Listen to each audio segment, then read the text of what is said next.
la vie secrète des geekettes. Bonjour et bienvenue à cet épisode 106 de La vie secrète des geekettes. La vie secrète des geekettes, c'est quoi ça? C'est un podcast divertissant et diversifié. À chaque 3 semaines, les geekettes. Ça, 3 semaines! 3 semaines! Les geekettes, ça c'est... Hey, je suis toute mêlée, attends. C'est nous autres, ça. C'est nous autres, ça! Ça commence bien, ça commence bien. Donc, les geekettes, on vous parle d'un sujet de notre choix. De culture populaire, de culture locale, mais on vous jase aussi de plein d'autres affaires. Alors, cet épisode, comme vous pouvez peut-être l'entendre, c'est pas le même son que d'habitude parce que on a eu des petits problèmes techniques, malheureusement, ce qui fait qu'en ce moment, on enregistre sur mon iPhone. C'est ça. Fait que c'est l'épisode 106 sans technique. Aucune technique, très raw. Donc, si jamais tu veux te faire un podcast à la maison, ben, tu peux utiliser ton iPhone et en faire un toi-même comme ça. On en est la preuve ce soir. Alors, aujourd'hui, je suis votre animatrice, Fanny Grégoire, je l'étudie. Et je suis non, tu l'as pas dit. J'ai pas dit pantoute. Et je suis en compagnie de ma collaboratrice, Éliane Duplessis. C'est moi et ça! Allô, Éliane! Salut! Enfin! En fait, c'est ça, parce que ça a les été aventures. toute une série d'aventures pour enregistrer ce podcast. Là, présentement, on est vendredi soir. On avait prévu faire notre enregistrement, c'était lundi. Lundi. Fait que là, peux-tu raconter un peu c'est quoi qui s'est passé? Ben, c'est très simple. Il y a quelque chose qui a été déconnecté dans le studio. C'est quelque chose de vraiment niaiseux, là, genre un fil en quelque part qui a été accroché, qui a déconnecté. J'ai essayé de voir c'était quoi. Je le trouvais pas. On avait une invitée. On avait une invitée! Fait que là, t'étais super nerveuse. Ben oui, puis là, c'est compréhensible, mais pourtant, notre invitée, là, elle a été une tellement fine. Vous allez l'entendre, c'est elle tantôt, là. Son entrevue va passer tout de suite après, puis elle a été super patiente et tout. Hey, on la remercie beaucoup. Ben en tout cas, on a fait ça dans le contexte du studio. Mais là, présentement, on n'est plus dans le studio. On a essayé de reprendre... Oui, c'est vrai. De reprendre l'enregistrement quelques fois. Ça n'a pas fonctionné. Là, on est rendu... C'est un retour aux sources, Fanny. Oui, tout à fait. Ben presque. J'ai même sorti ma vieille console qu'on enregistrait, des geekettes, mes vieux micros, mes fils XLR, tout. Puis là, j'attendais Eliane. Là, j'avais tout seté ça. Puis là, je me rends compte qu'il manque un fil important pour relier l'ordinateur à la console. Puis je l'avais pas. Fait que, hey, gros bon sens. On prend le iPhone et on enregistre encore de cette manière-là. Fait qu'on espère que vous allez nous accompagner là-dedans, mais tu sais, c'est ça. Là, nous, ce qu'on s'est dit, c'est regarde, on est là, on est committed à vous. Oui. Puis on espère qu'on va vous faire passer du bon temps. Pardonnez-nous si c'est pas la même qualité sonore que d'habitude. Ouais. Là, nous, on essaie d'être très zen. On est avec nos tisanes, oui, présentement. Pas de boisson. On est super sages là, pour un vendredi soir. Donc, j'espère que vous allez apprécier cet épisode-là. Et on va passer aux nouvelles des geekettes. Les nouvelles des geekettes.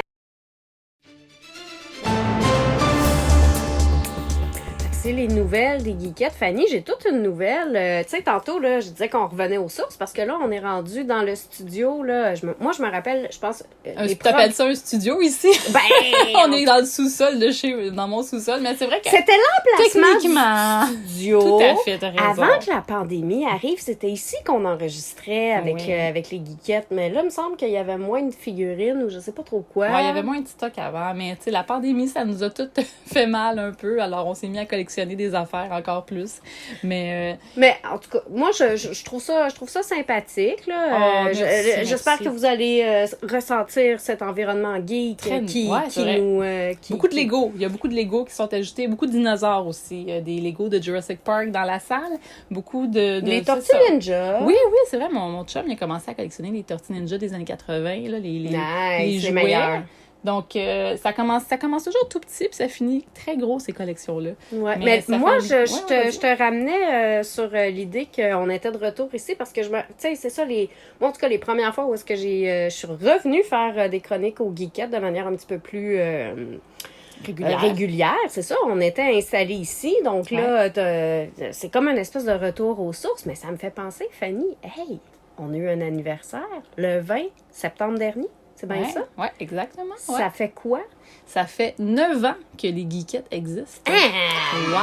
Joyeux anniversaire, les geekettes! Joyeux anniversaire, les geekettes! Je pense qu'on peut en profiter pour faire un shout-out à la première geekette Ouais. avec qui t'avais lancé ce Ben oui, projet-là. Geneviève, reviens donc faire une petite chronique, là. Ça serait Mais sympathique. ça serait le fun pour le 10e anniversaire, je trouve que ça serait là, dans 1 an, là. Ben oui, Ouais. certainement. Fait que, écoute, que de chemin parcouru depuis 9 Ouais, ans. mais beaucoup de geekettes. Je pensais Oui. pas qu'on serait... on est rendu 7, 8, quelque chose comme ça, là, quand même, là. Mais c'est le fun parce que, tu sais, même encore, puis là, ça, vous allez le découvrir peut-être un petit peu plus tard, mais tu sais, des fois, on rencontre des gens, puis après ça, hey, là, tu sais, il y a toujours de l'intérêt, il y a toujours quelque C'est chose vrai de quand même. renouvelé. Les gens sont toujours contents de participer, puis même ensuite de ça, souvent, ils vont nous dire « Hey, ben, il me semble que j'aimerais ça participer à ça. » Bon, excusez-moi, mon téléphone qui Ça fait sonne partie, en même temps. ça fait partie du charme de l'enregistrement. Ah! C'est ma mère en plus qui Ah! me texte, maman. OK. Fait que voilà, c'était ma première nouvelle. Toi, Fanny, est-ce que tu avais une autre nouvelle? Bien sûr, moi je les remercie en fait. Ben écoute, le Festipod, ce fameux festival de ben balado-diffusion est passé. Ça fait, je pense, 2 semaines déjà, là, où est-ce C'est qu'on votre enregistre. combienième édition? La 4e édition. J'ai survécu. On a tous survécu. Ça a Oui, super bien été. félicitations. On est vraiment contents. Je voulais prendre le temps de remercier Arcade Québec. Il y a la chroniqueuse Jessica Lébé. Je suis pas certaine si je dis bien ton nom de famille. Je suis désolée. Peut-être Jessica Leb. Pas certaine. Elle a fait une super belle chronique sur le Festipod, vraiment, avec une bonne recherche. Là. J'ai été Wow. vraiment surprise. Je vous mettrai le lien là, dans les show notes, les notes de l'épisode. Puis, c'était vraiment cool. Arcade Québec, un très bon podcast sur les jeux vidéo. Si ça vous intéresse, c'est des gens de Québec animés par Stéphane Goulet, entre autres. On le voit des fois à Radio Talbot aussi.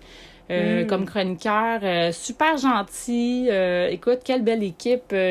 Je n'ai que de fleurs et de remerciements à vous envoyer de la part du Festipod, le festival de balado que j'organise avec mes amis.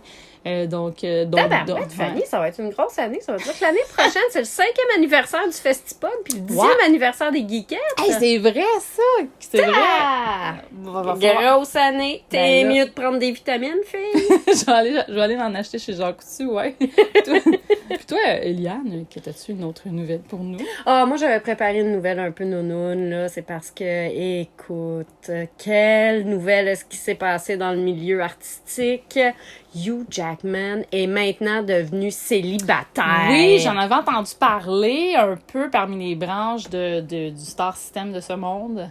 Fait que c'est ça. Tu Fait que- l'aimes-tu? Qu'est-ce qui se passe? Ben non, mais tu sais, C'est Hugh Jackman. C'est Hugh Jackman, Ouais. c'est Wolverine, il chante, il danse, il est charmant, il a un accent australien. Je veux dire, quoi ne pas aimer de Ah, tout lui? à Il fait. était marié Ouais. pendant 27 ans Quand avec, même, quand avec sa même. femme Deborah Larry Furness. Je veux dire, parle-moi d'un homme qui était comme impliqué dans Ouais. sa vie, puis tout ça. Fait que moi, je pense, good catch. Si j'étais célibataire, je pense que je retournerais sur Tinder pour essayer de trouver You. Fait que voilà. Ouais. Who are you? Ouais, c'est ça. Where is you? C'est comme où est Charlie, là? C'est OK, dans quel endroit du monde est-ce qu'il est? Est-ce qu'il est en Australie? Est-ce qu'il est en Californie? C'est un acteur, je veux dire, il se promène partout, là. Ouais, c'est ça. Peut-être qu'il enregistre à Montréal, puis on le sait pas. Ouh, il l'a déjà fait, non? Ben oui, tout à fait. Avec les X-Men, j'imagine. Je suis en train de chercher, excusez, c'est un petit peu tard. Mais oui, les X-Men, mais Wolverine aussi. Je suis pas sûre qu'ils ont enregistré, filmé ici. C'est pas un podcast quand même, le film des X-Men. Bref. Mais en tout cas, bref, voilà. Alors, si vous êtes célibataire, et en fait, là, on sait pas trop, hein, parce que, tu sais, il y a quand même des rumeurs qui circulaient parfois, tu sais, au niveau des acteurs. Alors, peut-être que si vous êtes célibataire, que vous soyez homme ou femme, peut-être que vous pourrez avoir votre chance. Ben, oui, mais tu sais, là, ce genre de monde-là, il reste... Hey, on dirait un sur la terrasse, Eliane. Ce genre de discussion-là, là, ça revient à notre premier podcast qu'on avait fait. C'est un podcast plus sur les relations humaines, les dates, puis tout ça qu'on faisait dans le temps, en 2014. Mais non, ça me fait penser... Non, mais ce genre de... Tu sais, Eliane, ce genre de personnes-là, là, souvent, là, ils ont le choix, là. Tu sais, c'est comme... Bonne chance, prends un numéro, là. Mais on sait jamais, peut-être.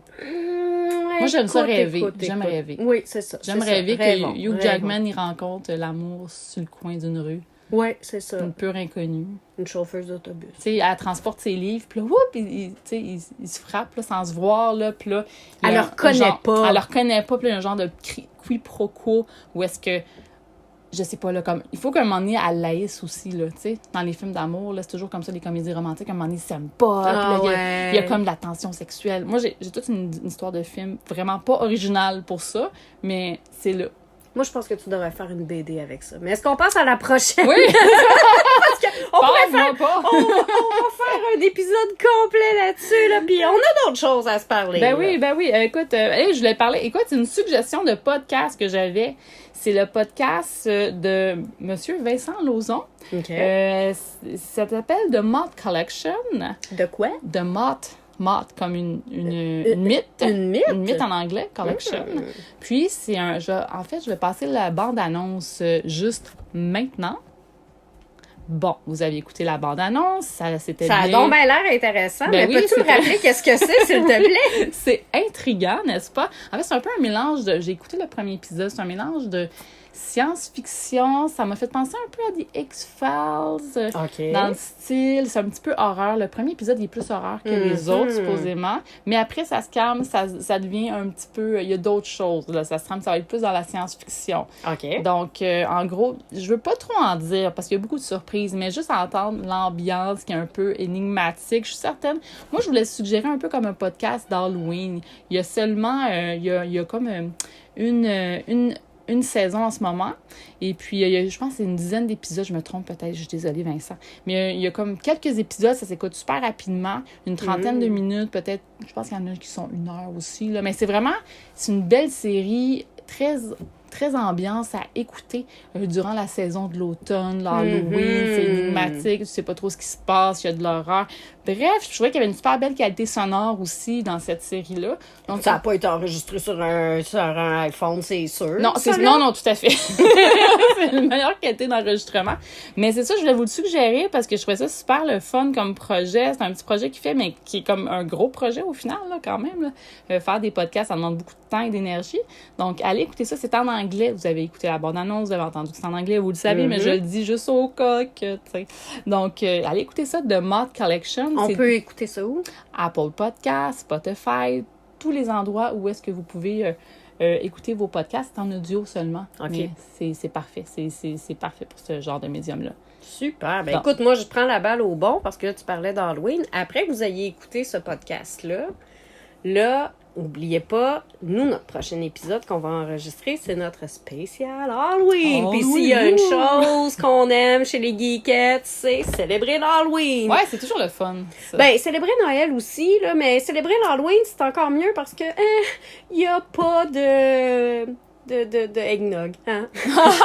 Ouais, on rappelle que quoi que ton eggnog est plutôt quelque chose d'horreur. Faut vraiment que je change faut que je fasse un autre eggnog. Faut que j'enlève le curse du eggnog parce que un épisode des Geekettes de Noël, j'avais fait du eggnog, c'était vraiment pas bon. Il était vraiment dégueulasse selon tout le monde. Mais pourtant, il était... En tout cas, bref. En tout cas, moi, je pense que tu peux le refaire, mais rajoute du colorant vert dedans, puis tu vas voir, là, ça va passer, mais il faut que ce soit pour l'Halloween. Peut-être, mais là, il faut déjà que je fasse des petits gâteaux. Là. Tu te rappelles, j'avais parlé de la nouvelle des pierres tombales, là, où est-ce qu'il y avait des recettes de pierres tombales? Oui! Faut que je fasse... C'est dans mes plans de faire une des recettes de pierres tombales pour l'épisode d'Halloween des Geekettes. Ah ben là, tu viens de prendre un engagement. C'est la deuxième fois en ondes que je prends l'engagement. Donc, tu sais que la troisième fois, si tu le fais pas, tu vas te transformer en pierre, hein? Mon Dieu, c'est dramatique, tout ça. Je suis pas prête à ça. OK, ben je vais le faire. T'es mieux. Ben, ça fait-tu le tour de nos... Qui d'autre que numérique.ca pourrait bien réaliser votre site Web? 2 décennies de développement et de création devraient suffire à vous convaincre. Quel que soit le secteur d'activité ou le budget, notre motivation est la même, celle d'innover et de dénicher le concept qui vous propulsera vers le succès. Pour les budgets plus modestes, nous offrons des sites Web à partir de 750 $. Pour la réalisation d'un projet plus ambitieux ou pour le développement d'applications Web, nos professionnels vous guideront dans votre démarche. Pour en connaître davantage sur nos services, visitez le numérique.ca ou communiquez avec nous au 418 335 0804. Fait que là, Fanny, tout à l'heure, tu disais, là, tu sais, avec toutes les affaires de problèmes technologiques qu'on avait eu, que lundi, on a rencontré, on avait une invitée, mais qui donc était cette invitée? Ben oui, c'était Chloé Landreville, aussi connue sous le nom de Une Raton. Ça a été une entrevue vraiment super intéressante. Ah ouais. Elle était vraiment généreuse, donc, dans ses réponses et tout. Super intéressante. Vraiment. Mais je veux pas trop en dire, je vous laisse. Alors, aujourd'hui, à la Vie secrète des Geekettes, on fait une entrevue YOLO. YOLO! DIY, parce que notre setup nous a lâchés. On va sûrement l'expliquer, en fait, avant même l'entrevue. Donc, aujourd'hui, j'étais avec Chloé Landreville, alias Une Raton. Bonjour, Chloé! Allô les geekettes! Allô! Hey, merci de ta patience de tout ça. Parce que moi, la technologie, c'est quelque chose que j'ai pas beaucoup de patience avec quand ça marche pas. je relate à 100%, mais au moins, mais merci de ta on patience. a un bon système B. Ben oui, les gens, si vous faites des podcasts, là, le iPhone est très, ou votre cellulaire, peu importe la marque, là, c'est vraiment très efficace pour faire des entrevues sur un coin de table. On est tous comme pliés un peu sur le coin de table proche de l'iPhone. Là. Mais hey, Chloé, on va revenir vers toi. Oui. Ben écoute, qui es-tu? Alors, moi, j'ai été te stalker en bonne petite geekette. Tu es une artiste brodeuse, féministe et engagée. Oui. Tu as étudié en design textile, tu as fait de la sérigraphie, tu as travaillé la joaillerie, tricoté, cousu, peint, etc., etc. Ben, plusieurs cordes à ton arc. DIY Queen. Oui. Depuis toujours. Puis aussi, mais on te connaît surtout pour tes broderies, là. C'est surtout ça qu'on te reconnaît depuis les dernières années. Puis moi, ce que j'aimais beaucoup sur ta petite biographie sur ton site web, c'est que tu disais que tu t'inspires des douceurs de la nature et de ton vécu en toute simplicité pour confectionner tes créations remplies de sensibilité. Je trouvais ça vraiment beau comme phrase. J'étais comme, c'est vraiment ça. Moi, comment ça que je te connais? Je sais pas trop comment c'est arrivé. Je crois que c'est sur les réseaux sociaux. J'étais saoule. J'étais saoule sur Instagram. Je faisais ça. Moi, j'étais comme, oh, regarde le beau tricot. Ah, là, regarde la belle broderie, là. Ben, avec mon petit verre de vino. Ben ouais, Fanny a fait du tricot porn. C'est ça. Hey, mon Instagram. Oh là là, c'est le meilleur chaud. algorithme. Ouais, vraiment. Mais je suis tombée justement sur ce que tu faisais, puis j'étais quand même touchée. Je trouvais que c'était beau ce que tu faisais, c'était vraiment sensible. Il y a beaucoup d'attention aux détails. J'invite les gens à aller voir justement avant l'entrevue ce que tu fais, ton Instagram ou ton TikTok, c'est Une Raton. Ouais. Donc, vous allez voir.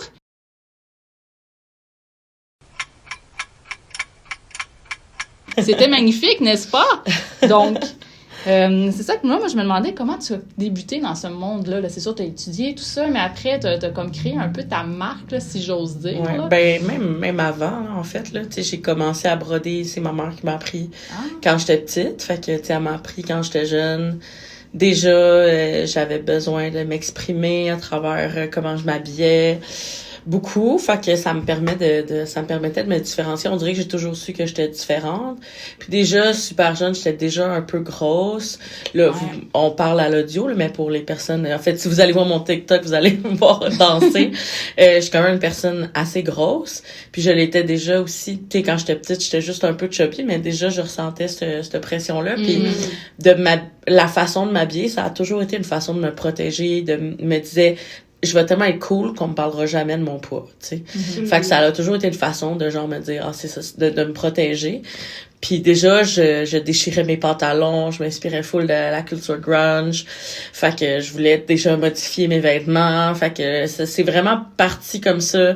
Au secondaire, je faisais mes petits bijoux, je gossais là, avec les épingles à couche, de tout arranger mes vêtements. Puis ma mère, elle m'a toujours laissé ma créativité, puis elle m'a toujours laissé aller. Puis même, je réalise après coup que, tu sais, des fois, je faisais des genres de petites peluches que je brodais. Il y avait beaucoup de rituels dans ce que je faisais, dans ma façon de...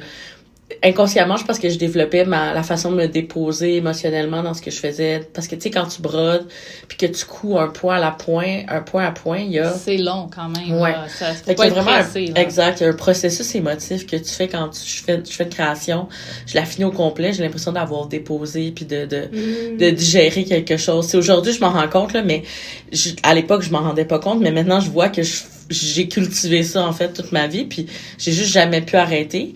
Puis le rendu au secondaire, quand j'ai eu à faire un choix pour aller au cégep, j'hésitais à aller en art plastique. C'était comme plus le choix un peu plus logique, mettons, vu que j'étais la petite fille qui avait des 110% d'art plastique puis qui était comme destinée à aller en art plastique au Vieux-Montréal avec toutes les jeunes qui allaient comme moi, le jeune de l'école, trop bon en art plastique. Puis j'ai hésité entre ça et Impression Textile, qui est un programme des métiers d'art du Vieux-Montréal aussi. En fait, le cégep du Vieux-Montréal offre tous les programmes des métiers d'art. Puis je me disais, c'est intéressant, impression textile, ça me donnait l'impression d'être un peu entre la mode, le monde de la mode qui me faisait extrêmement peur puisque je me disais que j'avais tellement pas ma place à cette époque-là. Alors qu'aujourd'hui, maintenant, ça me fait beaucoup moins peur. Mais c'est-tu plus ouvert aujourd'hui? Ouais, vraiment. Ouais. On pourra en revenir. Ouais, c'est un autre gros à cette sujet, époque-là, là, c'était comme, oublie ça, j'aurais pas voulu aller étudier là. Puis là, je me dis, impression textile, c'est intéressant, dessiner sur les tissus, parce que j'ai toujours su que le tissu, c'est la matière qui me parlait le plus, là.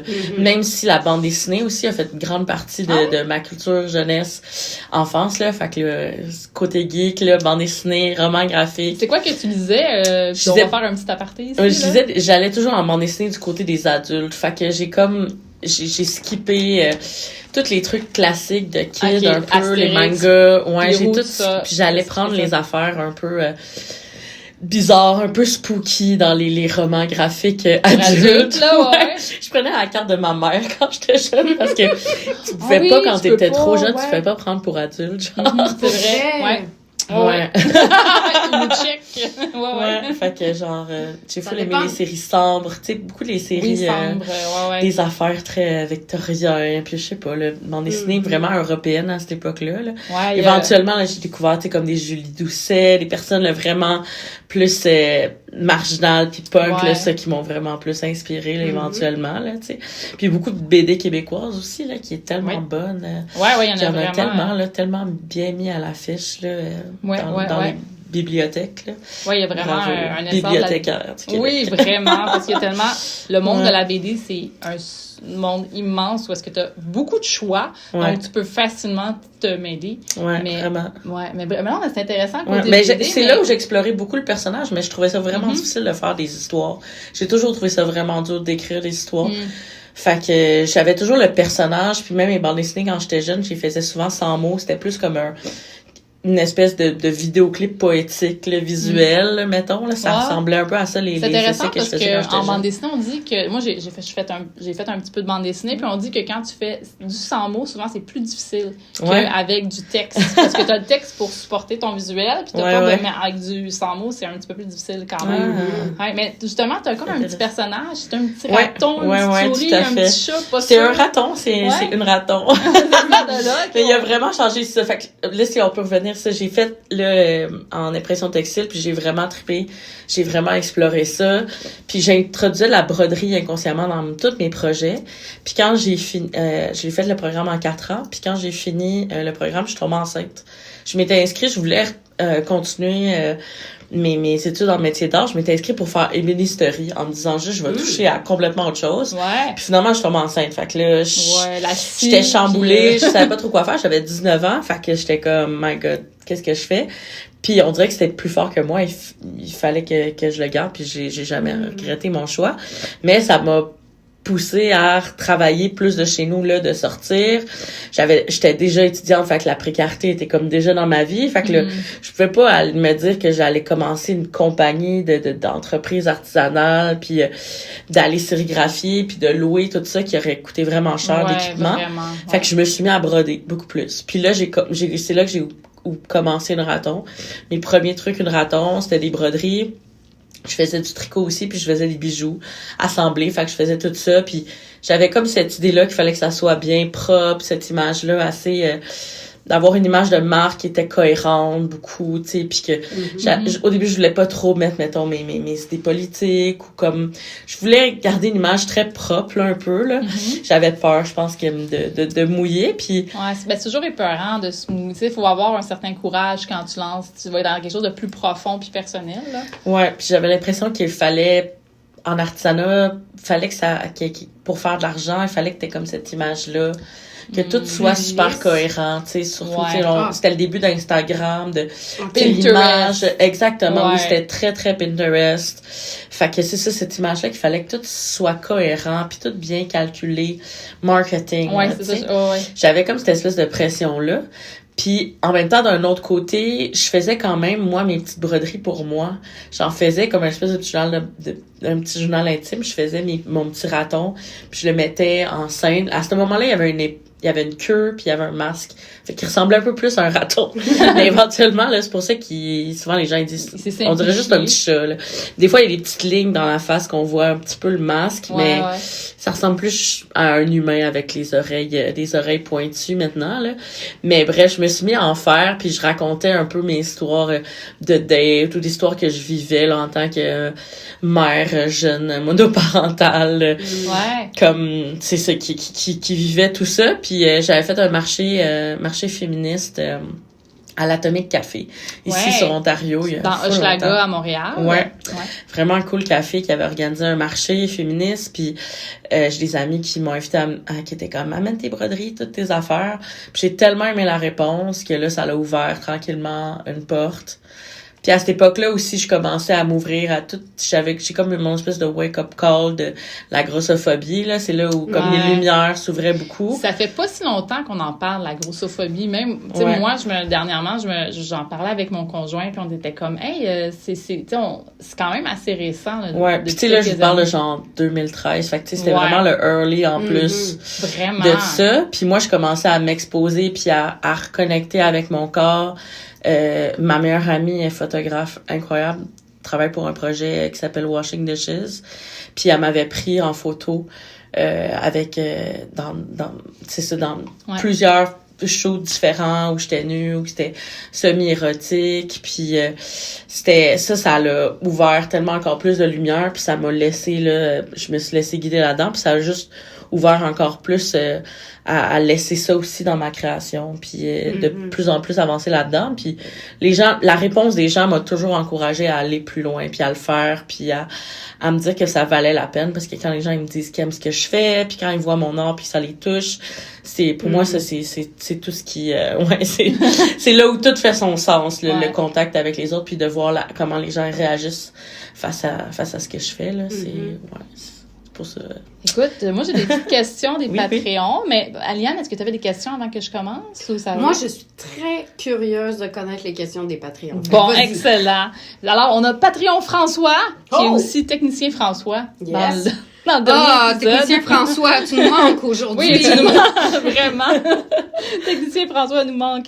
Donc, il y avait plusieurs excellentes questions. Moi, j'étais en train de préparer mes questions, puis il est arrivé avec ces belles questions. J'étais comme, là, j'ai plus de travail. Là. Je demandais tes questions, sont vraiment bonnes. Alors, il se demandait, entre autres, quelles sont les contraintes techniques de la broderie? Ah, c'est fou, une bonne question. Oui, ce qui est le fun de la broderie, c'est que la technique est vraiment, vraiment plus simple que ce qu'on pense. Parce que j'enseigne aussi la broderie. Maintenant, c'est comme ça que je réussis à vivre d'une raton en enseignant puis en vendant aussi mes créations, en faisant des marchés. Puis quand j'enseigne, j'aime enseigner la façon la plus simple puis la moins technique, justement, parce que la technique en broderie, c'est quelque chose qui traditionnellement était vraiment important. Tu sais, les femmes, ils brodaient pour faire leur trousseau, puis l'important, c'est que ce soit beau d'un bord comme de l'autre. Fait que c'était ça qui faisait que t'étais une bonne femme, là. Aux jeunes auditeurs, auditorices, un trousseau, c'est quoi? C'était pour ton mariage. Exactement. C'était ton kit de mariage quand t'avais genre 20 ans? Ouais. 19 ans? 18 ans? Peut-être même genre 16 ans, je devais commencer ça. Non, tu commençais ça à 13 ans, c'est sûr. Fait que tu faisais ton Ovula Pronovo. Ça devait, là. C'est sûr. Les hivers étaient longs. Et là, je me pique. Ouch! J'ai assez hâte que tu me piques, toi aussi. Fait que ils faisaient leur nappe, puis ils faisaient, c'est ça, les têtes d'oreiller, tous les petits linges de table. Mais tu sais, aujourd'hui, on s'en fout, là. Moi, j'apprends à fermer les broderies d'ailleurs quand je fais des broderies murales. J'enseigne en faisant des nœuds. J'enseigne avec tout type d'aiguilles. Je vais m'adapter les aiguilles selon la minutie de la personne. Une personne qui est moins minutieuse va peut-être avoir plus de facilité à travailler avec une grosse aiguille, là, plus chunky, puis de travailler avec le fil entier, au lieu de le diviser, ce qu'on peut faire plus traditionnellement. En broderie, il y a plein de façon d'adapter les choses. Puis sinon, en termes de matériel, c'est tellement juste du tissu, un cerceau, puis une aiguille, du fil, puis t'as tout ce qu'il faut. Après ça, tu peux avoir plein de types de fils différents, plein de types de tissus différents. Tu sais, moi, je travaille juste en surcyclage, mon nouveau mot préféré. Oui, c'est quoi? Ouais, on a des gros yeux, là, ici. Le surcyclage, c'est comme quand tu recycles des choses qui sont pas recyclables, que tu redonnes une deuxième vie, tu sais. Fait que dans le fond... L'économie circulaire. Ouais, exactement. C'est tout dans ces nouveaux mots-là, mots-là, mais c'est un peu le principe de prendre, mettons, une nappe qui aurait une tache qu'on jetterait, qu'on pourrait pas revendre même en friperie. Ben là, on va réutiliser ces matériaux-là qui sont comme vraiment, qui sont comme 1%, c'est impossible c'est super difficile de venir rechercher cette matière-là, mais il y a de plus en plus d'artistes qui font du surcyclage, donc c'est donc ben le fun. Des choses qui sont plus utilisables parce que c'est ça, ils ont été trop abîmés, ou tu sais, là je suis en train de partir une collection de vêtements que je trouve comme ça, fait que là je vais venir repatcher les trous, je vais venir, quand il y a des taches, je peux venir imprimer dessus, je peux venir broder par-dessus. À la semaine de la mode aussi, la fin de semaine dernière, je crois.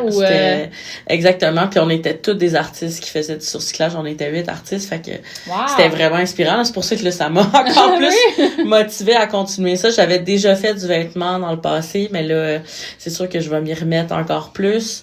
Puis redonner des ateliers aussi. Là, je suis en train de préparer pour offrir des ateliers aussi de trucs 101 pour aider à modifier leurs vêtements, imprimer aussi. Que tu peux donner des ateliers. Tu donnes des ateliers chez les gens. Tu en donnes chez toi, à Hochelaga. Ouais. Tu peux aussi en donner dans des cafés également. Puis j'enseigne aussi dans les clubs tissus. Oui. Puis dans le fond, moi, c'est pratiquement toujours le même tarif. C'est à la seconde où j'ai 3-4 personnes, je peux me déplacer. Puis je vais enseigner un atelier de 4 heures. J'aime enseigner à des petits groupes, fait que les gens ont juste à me contacter. Souvent, c'est le plus simple. Si t'as juste 1 ou 2 amis, tu m'appelles, puis on va s'organiser pour que soit que je vienne ou que vous puissiez venir dans mon atelier. J'ai un espace où je peux recevoir, puis je vais m'adapter tout le temps aussi au niveau des gens. Je pense que même si j'ai des personnes qui ont des niveaux différents devant moi, je vais être capable de m'adapter en justement, là, tu sais, une personne qui, pour elle, c'est vraiment difficile, puis qui est presque des fois réfractaire, c'est ça, puis qui est comme, j'ai essayé, c'était vraiment dur, non, ben on peut y aller avec juste un point, tu sais. Si on veut dire le point arrière, mettons moi qui est le point que j'utilise le plus souvent, c'est vraiment simple, une fois que tu peux juste maîtriser ce point-là puis faire des œuvres qui sont super belles, puis tu peux connaître plein de sortes de points puis faire des œuvres qui vont être très complexes aussi, qui vont être magnifiques, mais même avec juste un point, 2-3 points, tu peux créer des affaires qui sont super intéressantes. Fait que... Puis c'est d'une durée de combien de temps à peu près tes ateliers? J'y vais à 4 heures, habituellement minimum 4 heures. Ouais. Wow, c'est pour 120 là, c'est un bon deal, les amis, hein. Si vous voulez un atelier, on va s'en reparler, les geekettes. Certainement. Oui, puis même pour les jeunes, tu sais, genre, des fois, là, des nièces ou, tu sais, des cousines, des personnes à qui on sait peut-être pas quoi offrir, ça peut être, ça, j'aime ça quand c'est comme des tantes avec la sœur, la cousine, puis c'est le fun, ça fait des belles activités. Vous pouvez amener un petit mimosa ou un petit café ou un petit thé. Moi, je suis en train de me dire, tu sais, pas les bridesmaids, oui, ça peut être une bonne activité, mais aussi, tu sais, des showers de bébés, là. Tu sais, à la place du fameux jeu de purée vraiment poche. Tellement. Puis tout le monde peut faire quelque chose pour le bébé, en plus. Ça pourrait être très cute. Parce que oui, faire des trucs pour les bébés, c'est souvent dans des petites bavettes brodées. Beaucoup de clientes qui sont comme à la retraite, fait que là, ils veulent se remettre. Tu vois des dames qui ont appris quand ils étaient jeunes, justement, de façon très technique et sévère. Et plate. Exact. Peut-être, Fait que là, je leur donne, là, je dis, ben non, vous pouvez faire ce que vous voulez, tu sais, aucun problème. Puis là, ils sont comme, wow, là, ils capotent, là, ça, là, my God, ça, là, ça m'énergise pour une semaine. Après, là, je suis trop contente. J'adore les madames. Je suis sûre qu'ils sont vraiment, tu sais, j'avais comme une idée, là, mais tu peux même broder un pénis, ma tante, là, ce que tu veux, tu sais, whatever. Ouais, mais c'est vrai, le pire que, tu sais, justement, vu que je suis un peu, tu sais, je pense que physiquement, des fois, j'ai l'air de quelqu'un d'un peu féministe, là, en cliché, vu que j'ai des tatous, puis tout ça, puis ça finit souvent, des fois, par glisser un peu dans les conversations, puis c'est tellement beau à quel point ça, les gens, ils sont pas gênés, puis ils vont... Fait que, ouais, ça m'arrive vraiment souvent d'avoir des discussions coquines, là, avec les parents, puis oui, ça me fait plaisir, ça va, c'est sûr que je vais glisser 3-4 phrases féministes, là-dedans, Yes. là. Après ça, ils sont bien craqués, là. Alors, la phrase qu'on va broder, mon corps, mon choix. Oui, On oui, brode 100%. ça, s'il vous plaît. Ben, quand j'apporte juste les exemples j'apporte plein de dessins les gens peuvent utiliser pour faire leurs dessins, il y en a dedans, là, tu sais, mes petits bonhommes un peu féministes, ou tu sais, j'ai beaucoup de dessins qu'on voit les seins sont souvent présents dans mon art, puis moi, je vois pas ça comme quelque chose de sexuel. Ouais. Pour moi, c'est quelque chose de très normal. Pour moi, quand je dessine un personnage qui est nu, ça l'évoque la sensibilité, tellement 1000 affaires avant la sexualité. Des fois, c'est la sexualité parce que j'aime aussi la sexualité, puis ça peut m'inspirer de faire des œuvres là-dessus, mais c'est tellement pas ça en premier, là. Je veux dire, des œuvres des câlins, c'est quelque chose qui est très récurrent aussi dans mon art, mais tu sais, des mamans qui font des câlins, des enlacements avec des enfants. Fait que ça, j'en fais beaucoup, puis il y a quelque chose de tellement doux, puis je trouve d'entendre ça, on n'en parle pas souvent des câlins, de l'affection dans notre société. Ben c'est quelque chose qui tu sais, même comme maman là, moi quand je prends mes enfants, puis que tu sais le matin là, moi je dors nue là, puis ils viennent me voir, puis là on se colle, puis là de sentir leur peau là, tu sais le peau à peau là, même à 5 ans, ça fait encore du bien là, même à 9 ans mon grand là, tu sais quand je le prends sa tête là juste sur ma poitrine là, puis mon nez dans ses cheveux là, il fait des cheveux là, tu sais. Oh là. On divague là. Non, c'est correct. Écoute, j'avais d'autres questions aussi. Écoute, on parlait des ateliers. La geekette Jenny se demandait quelles sont les raisons qui t'ont poussé à donner des ateliers? Pourquoi? Et la première fois, c'est parce qu'on me l'a demandé. Okay. En fait, c'était un endroit qui s'appelait la Société Textile à Montréal. C'était sur Bernard. C'était incroyable. Ça, ouais. Maintenant, ils sont encore actifs, mais ils enseignent à une autre place, mais je me souviens plus où. Mais en tout cas, si vous les cherchez, la Société Textile, sont incroyables. Deux personnes qui m'ont vraiment inspirée, puis ils m'ont dit, on cherche une prof de broderie. Puis il y avait déjà une prof qui enseignait là-bas des ateliers très techniques, justement. Elle venait de la France, puis elle connaissait des trucs super... des points vraiment précis, puis moi je me sentais imposteur parce que j'ai pas étudié au final en broderie, tu sais, fait que j'ai pas tous ces cours-là. Il y a comme la broderie de mode aussi plus poussée, là. Exact, là, tu sais, moi j'ai pas toutes ces techniques-là du tout, là, tu sais. Puis eux autres, ils étaient comme non, mais c'est ce qu'on veut, on veut une prof vraiment relax, plus artistique, puis en fait il m'appelait la prof anarchiste parce que j'avais comme pas de parce que avec moi il y a jamais de mauvaises règles, il y a jamais de bonne ou de mauvaise façon de broder, en autant que ton fil il rentre dans l'aiguille, si ça marche, si t'aimes le résultat, c'est parfait. Ouais, c'est rassurant de se faire dire ça parce qu'il y a tellement justement tu peux dans le monde des arts, tu peux tellement aller très technique, mais il y a aussi les extrêmes, tu sais. Donc c'est super rassurant, tu sais, c'est ça, souvent on a souvent eu un prof qui était plus technique, des fois qu'on aimait moins, puis il y en avait toujours un prof d'art plastique, je parle d'un prof d'art plastique qui était plus casual, plus libéré entre guillemets là. Donc tu sais ça va vraiment dans les extrêmes en art là. Ouais, vraiment. Puis tu sais j'essaie parce qu'il y en a qui aiment ça, c'est ce qui les accroche aussi la technique. Fait que je vais t'en donner, tu sais je vais les nourrir là. Tu sais je vais les challenger. Puis quelqu'un qui est super bon en technique, puis qui est toujours un peu peur du côté plus artistique, ben c'est sûr que je vais essayer d'encourager cette personne-là à faire ses propres dessins, ses propres designs. Puis aussi, j'aime jouer dans l'abstrait. Fait que ça aussi, c'est quelque chose, un terrain qui peut être le fun pour les personnes qui ont peur d'aller dans des trucs qui sont plus figuratifs. Fait que là, je les invite juste à sortir avec les billes, puis à mélanger les textures, les couleurs. Ça aussi, ça peut être une façon vraiment simple de faire des œuvres qui sont belles. Puis à créer sans pression aussi. Ouais, vraiment. Ça, là, c'est quelque chose que les adultes ont tellement de difficulté à faire. Ben oui. Ça prend une vulnérabilité de se dire, OK, je vais juste essayer de quoi, puis ça se peut que ça soit vraiment laid. Ma première, mais de juste tester puis d'apprendre quelque chose là. On perd ça quand on est adulte, c'est vrai ça. Quand on est enfant, il y a vraiment plus un laisser à libre, c'est pas grave, mais adulte, on dirait qu'on est comme il faut performer même là-dedans. Mais même les enfants aussi des fois ils aiment ça là. Fait que moi aussi ça me surprend là de des fois les enfants qui vont ben là tu sais ils arrêtent puis ils changent parce que J'ai déjà donné des cours de dessin des enfants, puis tu sais, à 7 ans, là... Ouais, la bienveillance. Ah non, c'est pas beau ce que j'ai fait, puis là, ils cachent leur dessin. Mais comment, non, c'est super beau, là, ce que t'as fait, là, voyons, là, c'est vrai. Mais c'est ça, j'ai adoré mon expérience là, finalement, puis ça m'a vraiment donné la confiance. Puis il y a même des gens qui j'enseignais là-bas, puis c'était le fun parce que là-bas, j'avais eu la chance de pouvoir faire une session. Fait que j'enseignais...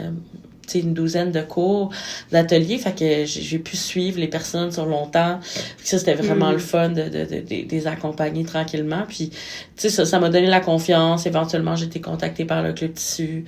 J'ai continué à faire d'autres types d'ateliers. Sur le Club Tissu, tu as une belle vidéo où est-ce que tu montres justement comment faire de la broderie, un genre de petit cours 101, là, rapide. Exactement. Là. Si vous allez sur le YouTube du Club Tissu, vous allez trouver le vidéo. C'est vraiment... Ça peut vous donner une idée un peu plus si vous voulez convaincre votre cousine. Super. Écoute, on va revenir avec la question de Patreon François. On revient vers toi, François. Il se demandait, c'est quoi la commande la plus inusitée que tu as reçue? Ah, c'est une bonne question. Il y a vraiment des bonnes questions, François. Là. Quand il a sorti ça, j'étais comme très fière de lui. Ben, récemment, j'ai fait un projet vraiment le fun. Cette année, après... les impôts, j'étais vraiment déprimée, là. Fait que là, j'avais vraiment envie de faire... Dans ce temps-là, des fois, on dirait que j'ai vraiment besoin de faire des projets qui sont les moins lucratifs possible. On dirait que c'est comme... j'ai mon trouble d'opposition, là. On dirait que quand je suis trop fâchée contre le fait que je travaille tellement fort puis que c'est difficile comme artiste d'avoir un salaire qui... C'est ça qui est juste décent. Fait que là, j'étais choquée. Fait que là, je me suis dit, bon, ben, je vais faire un projet pour quelqu'un qui en a besoin. Puis j'ai contacté un ami qui est un artiste burlesque qui fait de la drague, un artiste trans. Puis là, j'ai demandé s'il voulait que je fasse un costume. Puis là, il m'a dit, ah ben oui, cette année, je fais un show pour Pride. Fait que là, j'étais comme, ben, on va te faire ça, bon beau bébé. Fait que là, il est venu me voir. J'ai trouvé un one piece en extensible rose. Puis j'ai tout brodé, toute la poitrine. Wow. Puis tout le pussy dans le bas en glitter. Donc, c'était tout avec des billes. J'ai passé plus de 40 heures, je pense, à tout broder son suit. C'est fou. Les gens, ils savent pas à quel point ça prend du temps, la broderie. Ouais, là, c'est quelque chose qui aurait été tellement... vraiment difficilement vendable. Vendable, ouais. Vendable. Fait que, tu sais, des fois, ça, j'ai besoin juste de faire des projets qui me vont du bien, puis de juste voir après, juste trop bien, juste de voir de le voir dans son suit, puis de voir performer, puis de juste ça, je suis comme ça, c'est juste ça que je voulais, puis que ça me fait du bien. Fait que des fois ça me prend comme une espèce de contrepartie, mais sinon on dirait que je pense pas à des projets qui étaient comme vraiment vraiment surprenant. C'est une très bonne réponse. Moi, je trouve que c'est parfait. J'ai beaucoup de trucs de chambre d'enfants, des trucs de même. Tu sais, souvent, des fois, les gens ils m'envoient des photos comme de la pièce, mettons, dans laquelle ils veulent mettre la broderie. Ça aussi, c'est le fun. J'ai vu que tu avais fait des murales également. Ouais. Ça, c'est quand je travaille avec mon amie Annick Gaudreau, illustration. Ouais. Une artiste visuelle vraiment super bonne. On s'est rencontrés il y a quelques années grâce aux réseaux sociaux, là, Instagram. On aimait les deux ce qu'on faisait, puis on voulait échanger. Elle habitait aussi dans Schlager, dans le quartier, fait qu'on s'était rencontrés, on avait échangé de l'art ensemble, puis on est devenus amis. Puis elle a fait beaucoup de murales, puis à chaque fois qu'elle en fait, ben là, elle m'invite à venir faire ses petites mains, puis j'adore ça, fait que... C'est long faire de la murale, là. Ouais, quand même, vous avez fait ça à la peinture au pinceau? Ouais, au pinceau. C'est long, là. J'en ai déjà fait... quand j'étais plus jeune, puis c'était très long. Ouais, mais c'est le fun, ça fait du bien. Moi, je mets mon cerveau à off. Ça fait du bien d'avoir des contrats comme ça de temps en temps aussi. J'ai d'autres questions pour toi. Oui. Moi, je me demandais s'il y avait une artiste que t'aimes, ou une artiste que tu aimes, puis t'aimerais ça nous faire découvrir. Là, je sais que c'est une question pas facile. Habituellement, j'envoie mes questions. Mais on dirait qu'une des artistes que j'aime le plus, qui est sûrement peut-être... Il y a beaucoup de gens qui la connaissent, mais pas assez à mon goût, je trouve, c'est Niki de Saint-Phal, qui est une artiste qui est assez connue, là. C'était une Française qui a travaillé dans les années 60 encore jusqu'à la fin de sa vie, là. Elle a fait des grandes sculptures qu'on appelle les nanas. Ce sont des grandes femmes voluptueuses. Il y en a une sur Sherbrooke, proche du musée des Beaux-Arts, là. C'est des grandes femmes colorées. Puis c'est une femme qui m'inspire vraiment dans ses premières créations qu'elle a faites. Elle a utilisé plein de contenants, puis elle a rempli plein de peintures de couleurs différentes. Elle a tout installé ça sur des panneaux de bois, puis elle a tout recouvert de blanc. Puis là, elle se mettait à distance avec une chienne blanche puis une carabine, puis elle tirait sur tous les contenants, fait que ça l'explosait de différentes façons, de différentes couleurs. Puis elle a fait cette œuvre-là en une espèce de colère-réaction à ce qu'elle avait vécu quand elle était jeune. Elle a été victime d'abus incestueux, fait que c'est comme ça qu'elle a sorti ça. Puis cette œuvre-là, ça m'habite encore, je pense, fréquemment. C'est ma romantique à moi. Niki de Saint-Phal. Niki de Saint-Phal. Ouais. Parfait. Je vais mettre des liens puis, dans les show notes. Ouais, je l'adore. C'est c'est très coloré. Eliane, elle vient de me montrer une image visuelle. C'est très, très coloré. Puis je vais mettre des liens vers ses œuvres. Elle a fait des immenses statues, puis elle a fait un jardin des tarots en Espagne, je crois. Des tarots comme les cartes? Ouais, comme les cartes, mais c'est, dans le fond, chaque carte était une immense sculpture. Là. Il y en a même, je pense que l'impératrice, elle vit dedans, là. C'était comme sa maison pendant qu'elle faisait le jardin, là. Tellement c'était grand, là. Ah, wow! Quand même, hein? Ouais. Mais je trouve ça intéressant de parler des femmes artistes parce que il y en a tellement, puis on en parle tellement pas. Parce que, tu sais, pour moi, elle, c'est comme, elle mériterait tellement plus d'être parlée que genre Picasso, que genre, qui a, parlez-moi pas de Picasso. Ben, c'est ça, là, tu sais. Non, mais sérieusement, là, tout ça, c'est ça, là. C'était une marre de Picasso. Sérieusement, il était épouvantable. Il y a eu, bref. On en reparle aux geekettes, mais pas de lui. On va parler des femmes artistes à la place. Ouais, c'est ça. Il y en a beaucoup qui pourraient être... c'est ça qui ont fait des trucs d'aigle, mais il y en a justement tellement qu'il faut qu'on parle de ces femmes-là. Puis... peut-être une chronique là-dessus, spéciale. Une fois de temps en temps, on parle de femmes artistes. Chloé, on s'invite. Une chronique d'une artiste une fois par épisode, là, ça serait super. En plus, il y en a tellement que moi, j'en ai découvert beaucoup grâce au BD biographique. Parce que la BD biographique est vraiment forte pour ça, je trouve. J'ai tellement découvert d'artistes. Puis justement, la bande dessinée de Niki Saint-Phal, il y en a un gros roman graphique, je l'ai chez nous, je me souviens plus, là, mais c'est vrai qu'il y en a beaucoup, l'auteur ou l'autrice, là, mais ouais, vraiment, ça m'avait marqué. Il y a Pénélope Bagieux qui avait fait une série de BD sur les femmes artistes, incroyable. Mais autres aussi, là, juste comme qui sont incroyables, mais qu'on ne connaît pas. Ouais. C'est super important. C'est genre le BD que je lis, j'ai ces deux-là, puis j'y relis parce que c'est ça, à chaque fois, puis j'ai oublié, puis je le relis, puis je fais, mais voyons que je l'avais oublié, puis je suis encore émerveillée, à chaque fois que je le relis, je suis comme remplie de plein d'amour et de gratitude de ces femmes-là. Oui, exactement. Parfait, c'est Niki de Saint-Phal, Le Jardin des secrets, de Dominique Ossuche et Sandrine Martin. Magnifique. Mais c'est merveilleux la bande dessinée pour ça, parce que ça tu peux relire une bande dessinée. C'est pas comme un roman où est-ce que c'est rare que tu relis un roman. Ouais. Tu sais, une bande dessinée, vraiment tu vas toujours tu peux l'oublier, revenir, puis ça se lit rapidement, donc c'est quand même facile à garder puis à relire par la suite. Écoute, je te dirais... On a-tu d'autres questions? Bien sûr que j'ai d'autres questions. Écoute, parmi toutes les excellentes questions de François. Ben écoute, on a parlé. Mais il y en a d'autres aussi, là. Oui, j'en ai d'autres, mais on a parlé tellement de choses, c'était super intéressant. Hey, qu'est-ce que tu fais? Là, je voulais lancer des questions, moi aussi, là. Ben, tu veux-tu dire celle-là? Regarde, dis celle-là, Iliane. Mais elle vient de qui? C'est Jenny, ça. Bon, non, ça, c'est moi, ça. Mais dis ma question. C'est une question de Fanny Grégoire. Alors, je vais faire la porte-parole une fidèle auditrice qui s'appelle Fanny. Je la connais pas. Pas sûre de la connaître, celle-là. Elle aimerait ça savoir, là, ta prochaine exposition ou ton prochain marché, c'est quoi? Là, présentement, on est à la fin 25 septembre qu'on enregistre en ce moment. Ouais. Fait que là, c'est quoi qui est à ton agenda les prochaines fois, Chloé? Ça risque d'être en novembre. Je pense qu'il devrait y avoir un Jelly Belly Market. Jelly Belly Market? Ouais, ça va être la 2e édition. J'ai fait la première il y a pas longtemps. Ça? C'était au Notre-Dame-des-Quais, la première édition, mais la Ok, deuxième va peut-être être ailleurs. Dans Island, à Ouais, Montréal. exact. Mais vous pouvez aller sur juste la page Instagram de Jelly Belly Market. Puis en fait, c'est un ami Noka qui a organisé ce marché-là. Puis tous les artisans sont des personnes fat. Donc, tous les créateuristes vont être des personnes fat. C'est ce qui va unir tous les artisans de ce marché-là. Fait que je suis full contente de faire partie de cette gang de Fat Joy-là. Ça va être le fun.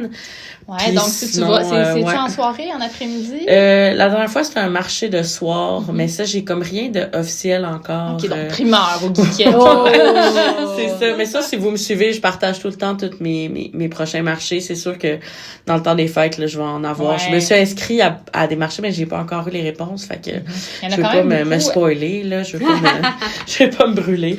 Ouais, faudrait, moi, je regardais ça dernièrement. J'étais comme, faudrait qu'il y ait comme un site qui met tous les marchés, Oui, comme en quelque c'est part, vrai. parce que c'est rendu difficile, je trouve, avec les médias sociaux, Facebook, là, de savoir Ouais. tout où les événements, tout ça, c'est rendu difficile. Donc, idée de blog / site web, ou peut-être qu'un jour je vais le partir, mais ça m'étonnerait, je suis pas occupée. Mais voilà, je naisse de tout ça. Mais Ouais, c'est super vraiment. intéressant, tout ce qui est, on a effleuré le sujet de la grossophobie un petit peu, mais j'aimerais ça y revenir. Tu sais, moi, je parlais avec une amie qui travaille en DEI, là, dans diversité, inclusion, égalité, quelque chose comme ça. Désolée, je viens de scraper tout le terme. Mais tu sais, on cherchait des images de femmes enceintes des fois, puis Ouais, on remarquait qu'il n'y avait pas de femmes grosses. Hey, Tu c'est sais, vrai, mettons, hein. tu sais, mettons, on s'en va sur Canva, qui est un logiciel Ouais. de visuel, puis là, on cherchait des femmes, mais les femmes enceintes sont toujours minces, Mhm, mais avec un gros c'est bedon, mais il n'y a clair. pas de femmes grosses. Puis j'étais comme, ben voyons donc qu'il n'y a pas ça. Tu sais, what? Moi, je flippais des termes à ce moment-là. Ça me fâchait parce que sont Ouais. inexistantes, les C'est femmes vrai. grosses dans le visuel. Puis c'est full, c'est dur en plus, là. C'est comme, parce que c'est comme un moment bizarre parce que tout d'un coup, ton ventre devient, en tout cas, comment moi je l'ai vécu, tout d'un coup, ton ventre devient correct, tu sais. Il y a comme un moment où c'est comme, là, ce ventre-là que toute ta vie t'as pas aimé ou que, on t'a fait sentir qu'il était trop pis qu'il devait pas avoir sa place. Tout d'un coup, là, tout le monde veut le flatter, sans Ouais. même te demander la permission. Ouais, Fait qu'il y a ouais. comme une espèce de shift dans la façon dont les gens te regardent ça va être bizarre, qui est assez étrange, Ouais. genre, ouais. Mais c'est ça. Puis c'est vrai que clairement que ça manque de représentation, puis il y a tellement d'idées préconçues aussi sur la grossesse. Les personnes grosses qui ont des suivis de grossesse là, vivent beaucoup de grossophobie médicale. Ça En fait, on peut en vivre à toutes les sphères, là, mais ouais, c'est ça. Hey, moi, je me suis déjà fait dire par mon médecin, je pense que tu as du poids à perdre. Oui, mais Oh, Puis my j'étais encore plus mince qu'aujourd'hui, tu sais. Puis j'étais comme, non, je pense pas que j'ai de poids à perdre, là. Puis il était comme, on avait regardé mon IMC, puis j'étais, oh non, t'es correct, finalement. Ben oui, je suis correct. Wow. J'étais comme vraiment fâchée de ça. Yeah, J'étais comme, tu sais, j'aurais pu avoir du poids, puis ça aurait été correct aussi. Ouais, tu sais. ben oui. C'est comme, on s'en fout. Parce que c'est ça, tu sais. Au final, il faut Ouais. juste savoir comment tu te sens, là. Oui, exactement. C'est comment qu'on se sent. Super. Écoute, Moi, j'en ai une question. Vas-y, Oui. Léa. Moi, je veux savoir, c'est quoi qu'on peut te souhaiter là, pour les prochains projets? Là? Qu'est-ce que... Ah, c'est beau, c'est une belle... Oui, c'est une belle question. C'est le fun parce que là, je vais le dire à voix haute. Oh, yes! On dirait que là, ce que je me souhaite, c'est une bonne organisation. OK. Parce qu'il y a tellement de choses que j'ai envie de faire, puis j'ai de la Mhm. difficulté à tout coordonner. C'est vraiment ce qui est le plus difficile, je pense, quand tu fais ce genre de job-là, c'est que t'as comme plein de chapeaux. Puis moi, au final, ce que j'aime le plus faire, c'est broder, mais reste qu'il y a tellement de trucs connexes qui sont quand même importants que je fasse pour essayer de me propulser, puis de mettre toutes les chances de mon côté pour que... C'est ça, parce que c'est de l'entrepreneuriat Ouais, et de pour la faire création. rayonner ce que je et fais, tout ça. tu sais. Ouais. Est-ce que tu es travailleur autonome à ton compte à 100%? Ouais, je fais Ouais, que quand ça. même. Oh, Ouais, fait que j'ai pas de side job. Il y a beaucoup d'artisans qui ont ça. c'est Mais difficile, ça, ouais, je trouve. dans mon cas, je trouvais ça difficile, puis j'ai vécu beaucoup de dépression, dès mon premier postpartum. J'ai enchaîné les dépressions. Aujourd'hui, j'ai beaucoup de problèmes de santé mentale, reliés à l'anxiété, reliés à la dépression. Puis je prends beaucoup de temps je fais beaucoup de thérapie, là. En ce moment, je fais de la thérapie une fois semaine. Fait que d'avoir en plus de me dire qu'il faudrait que je trouve une job, de devoir composer autour de ça pour le salaire que ça me donnerait, de là, travailler à temps partiel là-dessus, le temps que ça enlèverait pour mes projets, ça serait pas tant... c'est difficile. Ça vaudrait pas tant la peine. Ça me donnait plus l'impression de prendre mon énergie que j'avais besoin pour être capable de faire mes réalisations. Mais c'est sûr que des fois, c'est tough. Puis tu sais, cette décision-là, j'ai pu la prendre parce que je vis avec mon partenaire qui me supporte puis qui m'aide, tu sais. Genre, j'ai quand même ce privilège-là puis cette chance-là d'avoir quelqu'un qui me supporte puis qui m'aide là-dedans parce que toute seule, ça aurait été une autre game, là. J'ai avec des enfants, là. Fait que c'est pas pareil, mais reste que en même temps, je me verrais pas faire autre chose, tu sais. Mais c'est profondément toi, tu as profondément besoin de ça pour ton équilibre. Puis j'ai besoin de broder aussi, j'ai besoin de travailler, tu sais, comme travailler sur mes choses. Je vais suggérer, en ce moment, je suis en train de lire un livre, ça s'appelle Growing Gills, donc se faire pousser des branchies. Ça, c'est comme la traduction un peu. C'est une femme qui s'appelle... que j'oublie le nom parce que je suis en entrevue. Mais... Je vais te chercher, Fanny. Vas-y, continue. Jessica Abel. C'est un super de bon livre. Je suis en train de le lire en ce moment. Puis elle est très bonne dans l'organisation des artistes aussi. Elle est une artiste BDiste. Puis elle est devenue comme un peu coach créatif. Puis c'est super bon. Elle a comme condensé ses meilleurs trucs pour les créatifs qui justement ont plein de projets. C'est incroyable. J'étais supposée d'en parler aux geekettes aujourd'hui, mais je suis pas rendue assez loin. Mais je suggère ça aux gens qui sont artistes. Mais c'est tellement à un moment donné. C'est important de se réseauter entre nous, tu sais. Puis justement là, j'essaie de partir avec des amis qui font de la broderie puis du tricot là. Fait que les gens qui font de la broderie, du tricot, du travail d'aiguille, j'essaie de faire une espèce de regroupement de gens qu'on peut se donner des trucs ensemble. Puis, tu sais, en tant qu'artisan aussi, j'essaie d'être toujours transparente quand les gens viennent me voir en marché, tu sais. J'essaie d'être avenante puis de se donner beaucoup de bienveillance parce que c'est tellement un endroit qui est difficile que je suis tellement contre les chasses gardées puis les gens qui sont comme oh non là tu sais fais tes travails, fais tes recherches là. Moi si je peux aider quelqu'un à ce que sa pratique elle aille mieux, c'est sûr que je vais le faire. Puis tu sais aussi ce que mon expérience m'a amené, c'est que justement tantôt je vous disais que au début j'essayais tellement d'avoir une image qui était propre puis qui était clean puis qui faisait du sens, puis plus l'expérience avançait. En fait, ce que ça m'a apporté, c'est que plus je me laisse aller puis que je fais des choses sans trop me poser de questions, plus ça fit, tu sais. Les gens regardent ma table puis regardent ce que je fais puis ils voient les liens entre toutes les choses que je fais. Même si moi, j'avais l'impression qu'il y en avait pas, c'est moi qui unis toutes ces choses-là. Tu sais, c'est hyper personnel comme projet, fait que, tu sais, j'ai toutes les gens, quand tu te promènes dans des marchés comme ça, là, je viens de finir en fin de semaine, je faisais le Montreal Maker Market, qui est un super bon marché, ils font beaucoup d'éditions, un marché à voir, puis il y avait chaque table est une personnalité différente. T'sais, chaque table est une énergie de matière, une autre personne. Il y a personne qui se ressemble. Là, tout le monde est tellement unique. Puis c'est ça qui est tellement le fun dans ce milieu-là. Là. Dans tout le milieu du craft puis des créateurs, dans le fond. Là. Mais puis il y a tellement de belles de personnes qui sont talentueuses puis qui travaillent fort. Vraiment. Ouais. Justement, pendant que je pense je veux plugger, je fais des get-together à peu près aux 2 semaines. Là, j'en ai un qui va être jeudi prochain, mais j'ai écrit sur mon oui, c'est au parc Olivia Pelletier. Oui, exact. Fait que le parc est à côté du marché Maisonneuve. Mais là, quand il va commencer à faire plus froid, je vais pouvoir les diriger à mon atelier. Mais vous avez juste à aller voir toutes je mets les dates sur mon Instagram. Puis c'est vraiment juste une journée où les gens ils peuvent venir créer avec moi. Fait que c'est vraiment pour toutes les gens qui me disent j'aimerais tellement ça venir broder avec toi. C'est votre moment. Fait que je le fais de façon récurrente. Vous venez si ça vous tente. Si finalement cette journée-là tu viens pas. De brodeur. Ouais, tu peux amener ton lunch, tu peux venir juste 2 heures si tu veux. Tu sais, moi dans le fond j'ouvre de telle à telle heure.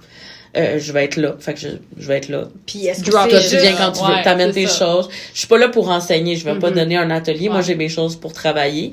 Mais, tu sais, en même temps, je vais quand même vous donner des petits trucs. Puis, tu sais, pour qu'on monte nos affaires ensemble. Ouais, puis, c'est ça.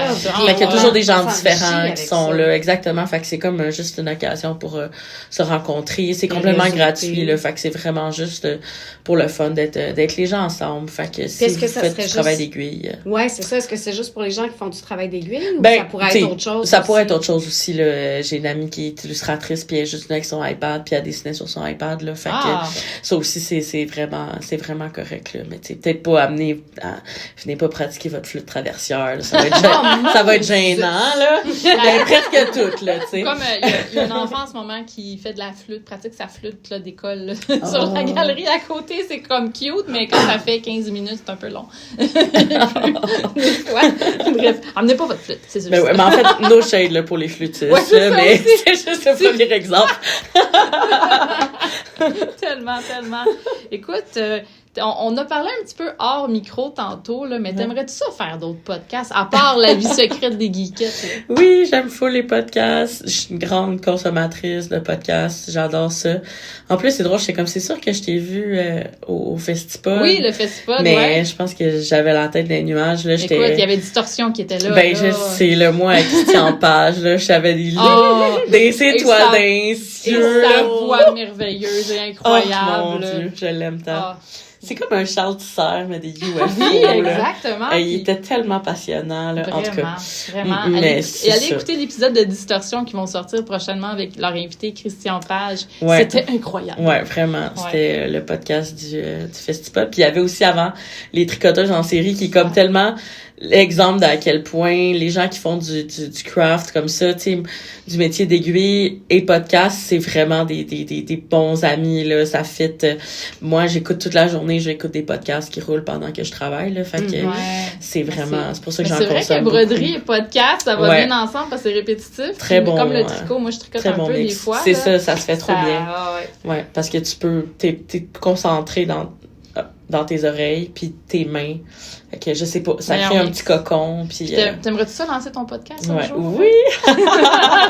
Oui, j'aimerais full ça un jour là, ça fait partie de ma bucket list. J'aimerais ça un jour Bon, ben, tu viendras avoir nous ça. voir, on va te donner des trucs. puis Ouais, tout, là. ça va peut-être s'en Ben, venir. Puis toi, Je me le tu vas souhaite pouvoir nous pour donner des trucs pour broder des 2023. choses. Oui, c'est ça, on prend une 2024, on est en 2023. Je me le souhaite pour 2024. Parfait. Écoute, Chloé, merci. Une raton sur Oui, Instagram, une raton. sur TikTok. Ouais, sur Facebook aussi. Puis mon site, c'est www.raton.com. Fait que... Ben super, C'est les super gens, ça. allez liker ça, allez la suivre partout. Puis merci d'avoir fait cette entrevue de bord de table avec ton Merci. iPhone. Et C'est nos... trop fun. C'était vraiment cool. Merci les geekettes. Merci à toi. Bye! La librairie Z aime la bande dessinée et ils sont fiers de vous présenter cet épisode de La vie secrète des geekettes. Que vous recherchiez de la bande dessinée américaine, européenne ou québécoise, la librairie Z possède de tout pour satisfaire vos envies de lecture diversifiées. Librairie Z, située au 3420 rue Ontario-Est. Visitez leur site web librairiez.com. Alors, Eliane, tu as été au cinéma dernièrement. Yes, je voulais me changer les idées parce que là, présentement, je suis en pleine préparation de déménagement. Un Puis petit projet. un mini projet. Ben. Fait que là, tu sais, là, j'avais vraiment besoin de me changer les idées. Alors là, je me suis dit, mais quelle bonne idée, on va aller au cinéma. Tu as été voir le film de Hercule Poirot, là, le nouveau que tu me disais? Oui, c'est ça, exactement. Le film s'appelle A Hunting in Venice ou en français Mystère à Venise. Et ce film-là, c'est... Comment est-ce que je pourrais dire ça? C'est pas le film que je pensais que c'était. Fait que c'était pas le film que je pensais que c'était. OK. J'ai une question, premièrement. Ouais. Est-ce que c'est comme une chose en ce moment des films sur Hercule Poirot? Je suis pas du tout au courant. Y a-tu une série de films qui se prépare? C'est-tu comme déjà une suite de films? Oui. En fait, c'est le 3e film de la série de Hercule Poirot qui ont été faits là, dans les dernières années. Puis là, justement, ben c'est ça. C'est là... Bon, Hercule Poirot, de un. Est-ce que, Fanny, tu connais un peu Hercule Poirot? Que sais-tu de Hercule Poirot? C'est-tu Agatha Christie qui l'a écrit? Ou... Exactement. Ah oui, ok, je l'ai vu, j'étais vraiment pas Yes. sûre. Je me souviens qu'il y avait une série dans les années 80-90 où est-ce qu'il couchait avec des femmes souvent. Je me souviens de ça. Hein? Ouais, il y avait... Je sais pas, ouais, peut-être que c'est... Ouais, peut-être que tu te Je me trompes. trompe de série, c'est peut-être pas Hercule Poirot du tout. Mais je sais James pas. Bond. James Ben, c'est Bond. ça, moi dans ma tête, Hercule Poirot, c'est un peu le James Bond, mais c'est peut-être pas ça pantoute, je me trompe. Non, c'est non, ça, non. c'est ça. C'est un gentleman, genre un peu, ou un... Pas pantoute, je me trompe de personnage. Ouais. Ben, c'est ça, c'est que Hercule Poirot, c'est un enquêteur, un détective privé qui a été créé par la romancière policière Agatha Christie. Et puis, lui, dans le fond, c'est un gars qui résout des enquêtes. C'est un genre de Sherlock Holmes. Ouais, plus, ok. Et tout ça. Puis comme, véritablement, là, tu sais, très, très intelligent. Sa caractéristique, c'est que c'est un Belge. Donc, c'est ça. Donc, mais Agatha Christie, qui était anglophone, avait donc son personnage qui parlait français. Puis c'était quelqu'un de très méticuleux, de très particulier, un peu précieux et tout ça. Avec Puis en que, finesse, là, un petit peu. Ok, c'est pour ça, peut-être mon idée du gentleman. Là, fait que je sais pas si ça dit quelque chose, mais tu sais, par exemple, puis justement, il a été adapté. Fait que là, il y a eu les livres pour commencer. Ensuite de ça, il y a eu des séries. Je pense qu'il y a eu d'autres films aussi auparavant. Mm-hmm. Mais là, ces dernières années, c'est une adaptation avec Kenneth Branagh. L'acteur anglais ou je pense qu'il est irlandais. Va falloir que j'aille revérifier mes notes. Mais bref, qui a repris le personnage de Hercule Poirot. Et là, on a fait un film, donc Le Crime de l'Orient Express. Ok, ouais, le livre, le fameux livre. Là, ok, j'ai lu ça au secondaire. Ouais. J'ai lu ça un moment donné. Ah, moi, j'ai beaucoup lu les Agatha Christie. Agatha Christie. Ah, ok, ouais. J'avais beaucoup aimé ça. Et puis, c'est ça, fait que là, je trouvais ça super intéressant. Bref, tout ça pour dire que, pour revenir sur le pourquoi est-ce que je suis allée voir le film, c'est qu'en plus de ça, ça se passe à Venise. Puis là, j'ai fait comme, mais oui, c'est une bonne idée. Aller voir un film avec, tu sais, des enquêtes, avec essayer de trouver un meurtrier dans une super belle ville et tout ça. Puis là, tu sais, bon, l'année dernière, mon téléphone me rappelle que l'année dernière, à peu près dans ces eaux-là, j'étais à Venise. Juste l'année dernière. Fait que là, j'étais comme, oui, mais ça serait une bonne idée et tout ça. Puis tu sais, moi, justement, pour avoir lu des Agatha Christie, je me disais, ben tu sais, c'est un genre de... Tu sais, Hercule Poirot, c'est comme un peu Clou. C'est dans le sens où est-ce que tu as plusieurs personnages, puis là, il se passe un meurtre, puis là, il faut que tu essayes de... Tu sais, il essaye de trouver c'est qui a tué ce personnage-là. Ça se passe souvent dans des endroits, dans des espèces de huis clos aussi. Mm-hmm. Fait que là, tu sais, bon, je me dis, OK, ça va être le fun, mais ce n'était pas tout à fait ça. J'aurais dû mieux me renseigner. Pardon? J'aurais dû mieux me renseigner sur le film auparavant parce que ce n'était pas comme les films d'auparavant. Et puis, je suis allée voir le film avec mon amoureux. Et mon amoureux avait vu justement le film auparavant, Le meurtre sur le Nil, ou je ne sais plus trop c'était quoi le titre, mais qui se passait justement là-dessus. Puis il l'avait beaucoup aimé. Fait que là, on s'est dit, mais oui, ça va être super, ça va être très agréable. Mais le film... A Hunting in Venice n'est pas un Hercule Poirot comme d'habitude. OK. Parce que justement, mais en même temps, il était vraiment super intéressant, mais c'est vraiment un film de type Halloween. C'est vraiment A Hunting in Venice. C'est vraiment, ça se passe dans le milieu du spiritisme. Ah, d'accord. Il y a des histoires de fantômes et c'est vraiment... C'est ça que j'ai trouvé super intéressant aussi dans ce film-là, c'est parce que, justement, Hercule Poirot, normalement, c'est quelqu'un de très cartésien, de très logique et tout ça. Puis là, il se passe des phénomènes inexpliqués. Et là, ça vient le challenger un peu. Donc là, on a cette espèce de... Attends, avant que tu continues ta chronique, est-ce qu'il va y avoir des divulgacheurs? Je vais essayer de pas faire de divulgacheurs. Pourquoi est-ce que j'en ferais? Ben, je vais vous donner envie d'aller voir le film. C'est bon, excellent. Mais c'est ça. Donc, voilà. Si on peut peut-être commencer avec, qu'est-ce qui est de plus généraliste là, avec le film. Donc, comme je disais, ce film-là, c'est le 3e de la série qui est réalisé et joué par Kenneth Branagh. Kenneth Branagh, est-ce que tu te rappelles c'est qui? J'ai aucune idée c'est qui. Moi, les noms d'acteurs puis les acteurs, des fois, je les reconnais jamais. Donc, ça me dit absolument rien. Mais c'est parce que je suis un peu inculte des fois là-dessus. Si je te dis Inspecteur Wallander. Je pensais que tu allais dire Gadget, mais c'est Non. pas ça. Non, ça me dit pas. Inspecteur Je m'excuse, Wallander. les gens, je connais rien. Si je te dis Gilderoy Lockhart. C'est pas dans Harry Potter, ça? Non. Exactement. Un point. Alors voilà, ce joli acteur blond et tout ça. Donc, c'est lui qui joue le vieillissant Hercule Poirot. Le film est sorti le 15 septembre dernier. Et puis, est-ce que tu veux le synopsis? Oui, bien sûr, j'aimerais ça. Vas-y. Donc, ça se passe en 1947. Et puis, Hercule Poirot, qui, comme je le disais, était un détective privé, a pris sa retraite parce que lui, normalement, il travaillait dans le coin de Londres. Et puis, il a déménagé à Venise où est-ce qu'il décide de couler la Dolce Vita, mais dans une vie de reclus quand même, là. Tu sais, justement, il a trop vu il est désespéré un peu de la race humaine et tout ça. Fait que là, il veut juste vivre dans ses petites affaires, manger. Il a à peu près quel âge? Soixantaine d'années? Ouais, okay, la soixantaine. Début de retraite, là. C'est ça. Fait que c'est ça. Donc, là, au début du film, il y a plein d'habitants de Venise qui essaient de venir le voir pour dire « Monsieur Poirot, j'ai tel problème dans ma vie, pouvez-vous m'aider? » Mais lui, il veut rien savoir. Il a même engagé un garde du corps pour les tenir à distance. Il veut la sainte paix. Il veut plus rien entendre parler de tout ça. Ouais. Mais, un jour, là, il se laisse tenter par son amie. Il y a une de ses amies qui est une autrice à succès qui s'appelle Ariadne Oliver qui vient le voir. Pas pour résoudre un crime ou quoi que ce soit, c'est vraiment juste pour dire, écoute, il y a quelque chose qui m'intrigue. Il y a une dame qui fait du spiritisme.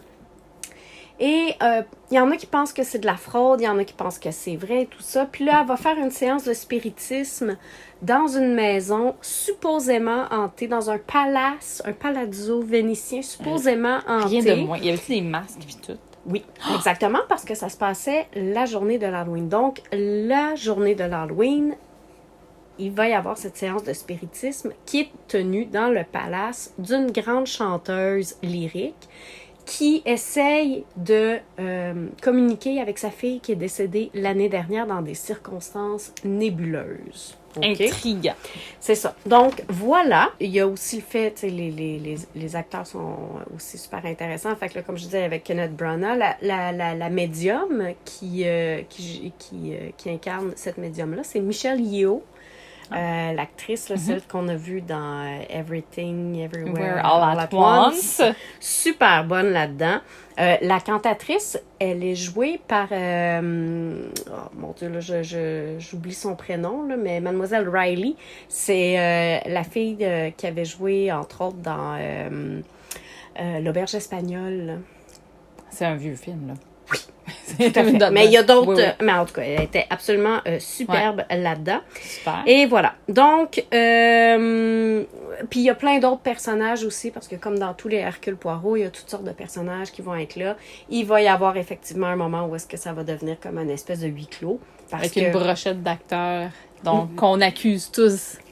Oui, exactement. Okay, et chacun a peut avoir été... Parce que là, le meurtre, en fait, l'idée, c'était aussi de rejoindre la jeune fille qui était décédée l'année dernière, la fille de la grande cantatrice Rowena Drake.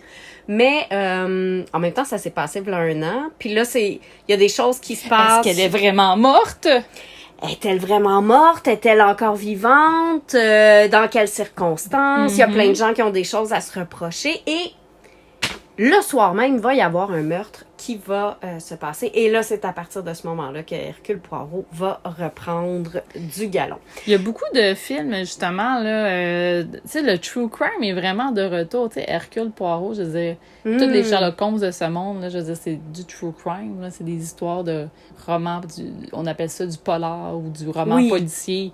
Tu sais, c'est quand même, mais il y a c'est quand pas même du true crime, parce non, que c'est ça reste c'est de la pas- fiction. C'est de la fiction, c'est du crime. crime fiction, là. C'est du polar, Ouais, effectivement. Donc là, voilà. Mais en plus de ça, c'est que là, t'as toute l'ambiance d'Halloween. Et puis, pourquoi ça se passe à la veille de la... Ben, en fait, pourquoi est-ce que ça se passe à la veille de la Toussaint, donc à l'Halloween? Fanny, l'autre fois, on avait eu une discussion par rapport à ça, mais puis c'est même toi, je pense, qui me le disais que... Qu'est-ce que j'ai dit? Qu'est-ce qu'il y a de spécial à l'Halloween? C'est la journée où, normalement... Oui, c'est vrai. Attends, comment qu'on dit ça? Le filtre entre les vivants et les morts est le plus mince, l'espèce de voile entre nous tous. C'est ce moment-là que... Donc, c'est plus facile. C'est pour ça que c'est plus facile de communiquer avec les esprits. Ça, c'est des croyances ancestrales qui remontent à plusieurs... pas des millions, ça fait pas des millions qu'on est sur la planète. Une couple de 1000 ans, là. Disons-le comme ça.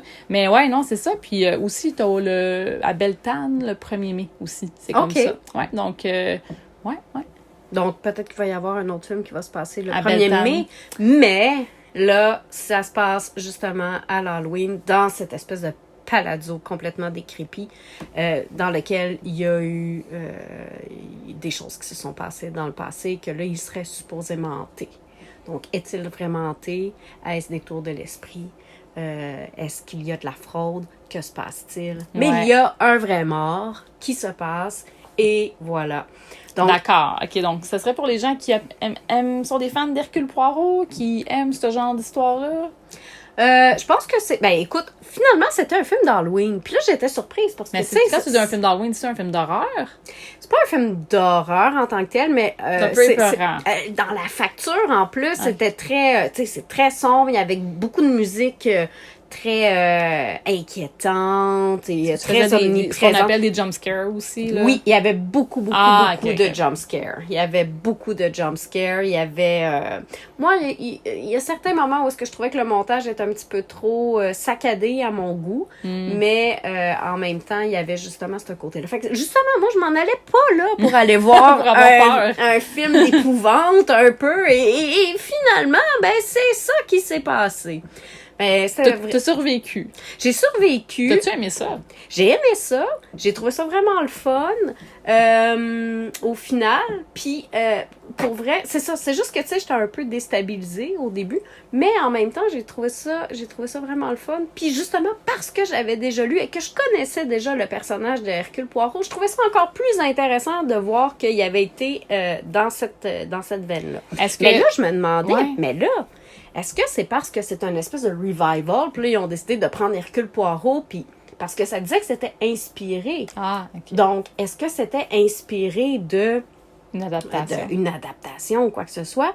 Parce qu'on sait, par exemple, que le crime de l'Orient Express, ben ça, c'est basé sur le livre Le crime de l'Orient Express et tout ça. Eh bien, il paraît que ce livre-là a été inspiré d'un livre de Agatha Christie qu'elle a écrit quelques années avant sa mort et qui s'appelait Halloween Party et qui reprend un peu ce thème-là. C'est pas tout à fait ça et j'aimerais vraiment lire le livre pour savoir si justement elle a été chercher cette veine-là ou s'ils ont juste pris certains contextes pour pouvoir créer cette nouvelle mouture-là. Peut-être que certains auditeurs ou auditrices qui l'ont déjà lu ou qui s'y connaissent plus pourraient nous le dire, mais j'ai trouvé ça super intéressant.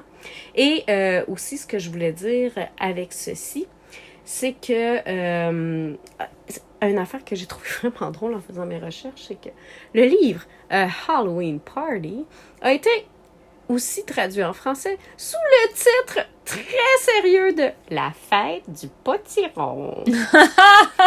C'est quand même un peu drôle. C'est un peu épais. Ça aurait pu être le party d'Halloween, mais non. Exactement. Donc, voilà, c'est ça, Halloween Party ou La fête du potiron, ça a été publié en 1969. Puis, tu vois, je pense qu'Agatha Christie est décédée en 76. Fait que c'est vraiment... Eliane, j'ai une petite demande pour toi. Oui, vas-y. Est-ce que tu serais prête à faire une chronique sur Agatha Christie? Ah, ben oui, certainement. Vu que tu as lu plusieurs de ses livres, je pense que mais ça serait fait bien. longtemps, mon Dieu, j'ai lu ça, là. Tu sais, Mhm. c'était quand j'étais enfant, là, puis que Ouais. je faisais... T'es pas obligé de relire tous ses livres non plus, mais tu sais, je pense que ça serait intéressant parce qu'on connaît tous Agatha Christie, mais on sait pas vraiment c'est qui. Ou on a, tu sais, je sais pas, Ouais, c'est, ouais.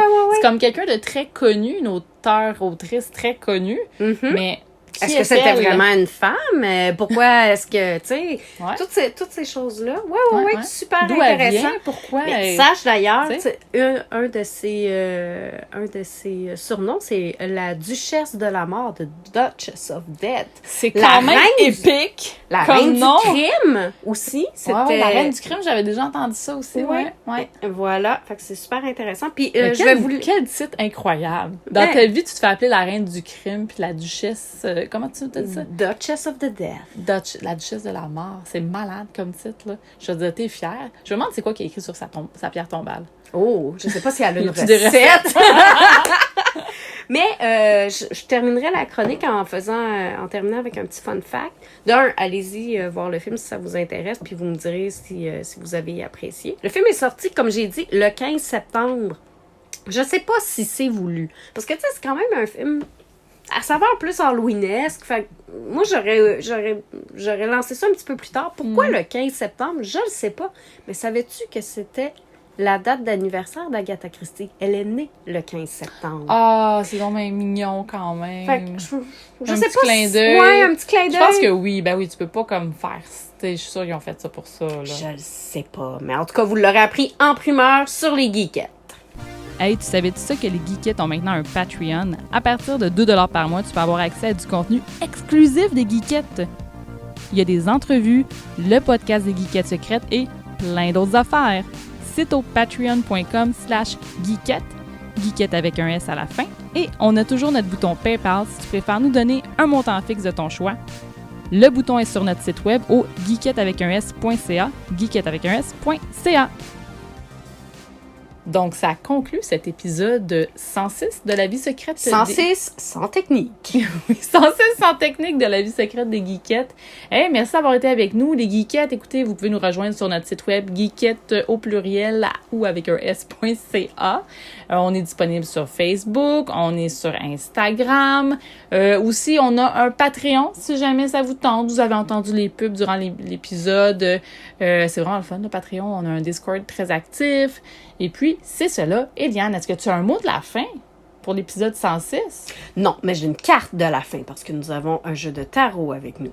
Et je vais piger une carte et cette carte dira qu'est-ce qui va se passer. J'espère qu'elle va être positive. Oui. Non, elle est vraiment pas bonne. Oh! C'est juste- Bon, ben, C'était Conflict and Defeat. Hey, tes cartes sont vraiment de la chenoute. vraiment. Ça marche pas.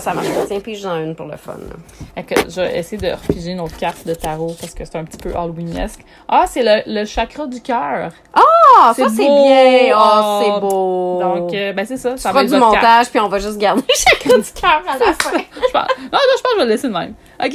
Hey, donc on dit au revoir à tout le monde. Au revoir, puis restez... oubliez pas, notre prochain... Épisode enregistrement. Halloween. Halloween. Bye.